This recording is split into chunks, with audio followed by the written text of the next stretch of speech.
खोसा साहब, इस वक्त हम देख रहे हैं कि पीटीआई के जो लोग हैं उनकी उम्मीदें ख़त्म हो चुकी हैं और किसी को भी अब ये नहीं लग रहा कि खान साहब मुस्तकबिल करीब में बाहर आ सकते हैं, क्योंकि आसार दिखाई नहीं दे रहे। तो मौजूदा सूरत में आपको क्या लगता है, खान साहब को रिहाई का रास्ता किस तरह निकाला जा सकता है और क्या तरीका है खान साहब को निकालने का? मैंने फिर तारीख दे देनी है तो फिर ट्रोलिंग मेरी होनी है तो होती रहे भला, लेकिन मुझे कभी उम्मीद है इंशाल्लाह कि ये अप्रैल के महीने में ही इंशाल्लाह खान साहब जो है बाहर आ जाए। खोसा साहब, आप तो कह रहे थे कि इमरान खान साहब जो हैं वो ईद भी अपने घर पे करेंगे, लेकिन आज आप कह रहे हैं वो अप्रैल में आएंगे, ये क्या लॉजिक है? क्या थोड़ा सा यार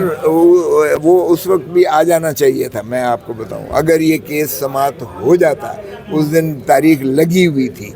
इस केस की जो अब 31 मार्च को लगा हुआ है, अगर ये उस दिन समाप्त हो जाता तो ये आखिरी केस था, इसमें बाहर आ जाते। अब अगर हुकूमत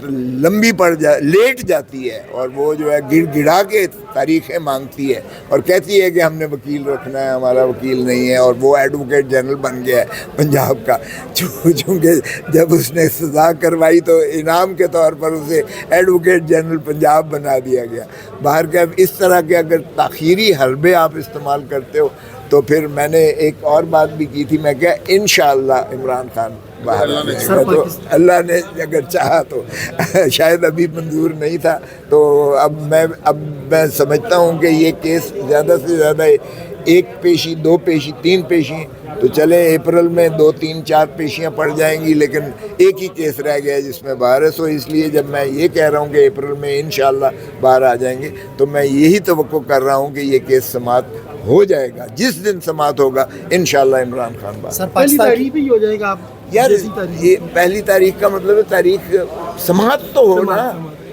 हियरिंग हो जाए। मैं ये कह रहा हूँ कि हियरिंग कंक्लूड हो जाए। समात का मतलब पेशी का ये नहीं है। पेशी पे अगर कोई माने खेद समात होगी, यकसू होगा, तो फिर ही आपका फैसला होगा ना। बुशरा बीबी के हवाले से भी आप बता रहे थे, उनकी आंख के हवाले से इस वक्त खबर गर्दिश कर रही है कि उनकी आंख का भी मसला है। बताइएगा, क्या उन्होंने पहले शिकवा किया इस हवाले से? तो मैंने जब ये बनी गाला में जब ये मुक़य्यद थी तो मैंने मुलाकात की थी, तो बनी गाला में वो एक कमरे के अंदर इतना कमरा था जिसके सारा खिड़कियां और दरवाजे भी सील किए हुए थे। वहाँ मैंने जाके देखा तो उन्होंने कहा जी ये घर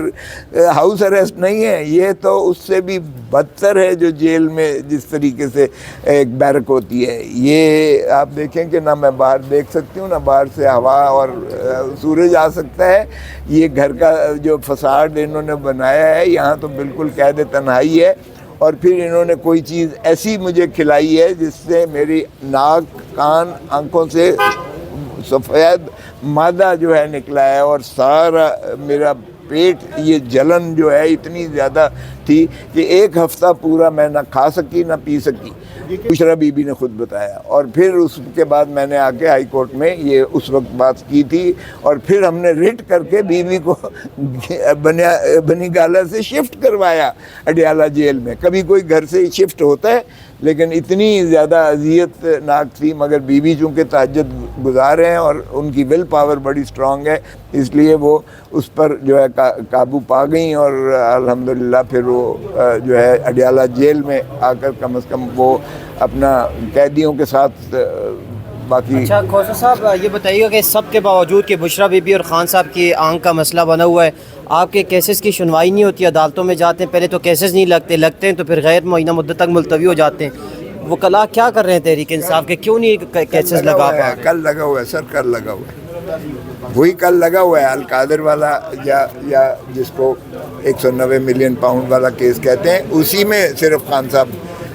पाबा सलासल हैं। बाकी सारे केसेस में या तो बरी हो चुके और या वो। और शिफा मुंतकिली के हवाले से जो केस लगा वो तो उसका क्या? वो देखें, मैंने अर्ज़ किया ना, 5 रुकनी बेंच ने जो कि चीफ कमिश्नर इस्लामाबाद ने हाई कोर्ट के हुक्म की तामील में तश्कील दिया, लेकिन उसमें फिर कामरान यूसुफ को या कामरान फैसल को और आसिम यूसुफ जो कि ज़ाती मुआलिज हैं इमरान खान साहब के, उनको फिर शरीक नहीं किया गया। और फैमिली बहनों की बजाय वो बुशरा बीबी को जो है कहते हैं कि प्रोसीजर में शरीक किया गया, जो बात मीडिया में आई है।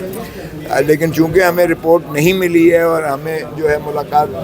کرنا بھی ہمارے لیے معنی ہے، اس لیے کل پتہ چلے گا اور کل ہم عدالت سے یہ استدعا کریں گے یقیناً۔ آج سہیل افریدی کی پی ایم سے ملاقات بھی تھی اور کہا جاتا تھا کہ اس میں فیلڈ مارشل بھی تھے، وہ بھی ملاقات میں، تو کیا ایسی کوئی ملاقات ہوئی ہے تو آپ اس کی تصدیق کرتے ہیں؟ نہیں، مجھے کوئی ایسا علم نہیں ہے، میرے علم میں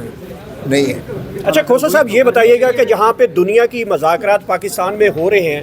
اور یہاں پہ وزراء خارجہ بھی آ رہے ہیں اور وزراء خارجہ گر بھی رہے ہیں، مجھے یہ بتائیں کہ یہ آپس میں آپ لوگوں کے ساتھ کیوں نہیں مذاکرات ہو پا رہے؟ یہ تو گرے گا ہی، آخر جو نائب وزیر اعظم کا کوئی عہدہ ہی نہیں ہے تو اس نے گرنا تو تھا ہی، اور وہ فارن منسٹر بھی ہے اور ماشاءاللہ ان کا اقبال جرم بھی ہے، سب سے بڑا اقبال جرم، جو میں اٹارنی جنرل تھا اس وقت میں نے خود پڑھا ہے، اور اس میں انہوں نے ماشاءاللہ ساری کرتوت بتائے ہیں کہ محترم نواز شریف صاحب کی وہ اور شریف فیملی کی کس طرح سے منی لانڈرنگ کرتے تھے، کس طرح سے قاضی فیملی جو لندن کی ہے ان کے اکاؤنٹس میں پیسہ جاتا تھا، کس طریقے سے نیسکول اور نیلسن 6 آف شور جعلی کمپنیاں بنائی ہوئی تھیں اور کس طریقے سے پھر لیئرنگ کر کے اس کو گھما کے پیسہ جو ہے وہ ون ہائٹ پارک خریدا گیا اور پھر جو ہے پارک لین ویو کے فلیٹس خریدے گئے، اور پھر یہ جو ہے حدیبیہ پیپر مل کس پیسے سے بنی، کتنا جو ہے لوٹا گیا اس پاکستان کے خزانے کو، تو اس وزیر خارجہ نے تو گرنا ہی تھا، تو اس لیے میں تو ایک تصویر کل سے ہم دیکھ رہے ہیں کہ سوشل میڈیا پر کچھ لوگ اس کو شیئر کر رہے ہیں خان صاحب کی، اور کہا جا رہا ہے کہ لیٹسٹ تصویر ہے جس میں خان صاحب کو ہتھکڑی لگی ہوئی ہے، کیا اس کی تصدیق یا تردید کریں گے؟ کیا ایسی کوئی تصویر ہے یا یہ فیک تصویر ہے؟ یہ فیک تصویر ہے سر پاکستان کیونکہ نہیں، عمران خان یہ ممکن نہیں ہے، اس لیے کہ فارمر پرائم منسٹرز کو یہ ہینڈ کفس والا جو ہے یہ کانسیپٹ پاکستان میں تو کبھی نہیں ہے، کم از کم میں نے تو سارے بے نظیر بھٹو کے بھی کیے ہیں، محترم آصف علی زرداری صاحب کے بھی کیے ہیں، جاوید ہاشمی یعنی وہ جو صدر تھے مسلم لیگ نون کے اس وقت ان کے بھی کیے ہیں، میں وکیل رہا ہوں ساروں کا، اور باقی ڈاکٹر عاصم کا، شرجیل میمن کا، سبھی کو میں نے نہیں، ایسا مجھے نہیں لگتا کون لوگ اس طرح کی تصویریں بنا کر اس کو شیئر کرتے ہیں؟ یہ ماشاءاللہ یہ آپ کو پتہ ہے جب محترم نواز شریف صاحب پرائم منسٹر تھے تو وہاں ایک ڈس انفارمیشن سیل تھا اور وہ ساری ڈس انفارمیشن پھیلانے کی، اور ان کی جو بھی اسٹریٹجی ہے اللہ جانتا ہے وہ کیا سمجھتی ہیں کہ اس سے شاید ان کی جبلت میں اضافہ ہو جائے گا اور شاید عمران خان ڈاؤن گریڈ ہو جائے گا، تو یہ غلط فہمی ہے۔ یہ جتنا اس طرح کے حربے کریں گے عمران خان کا گراف الحمدللہ اس وقت جو ہے پولیٹیکل ہرائزن پہ ہے۔ صاحب آپ تو کہہ رہے تھے کہ عمران خان صاحب جو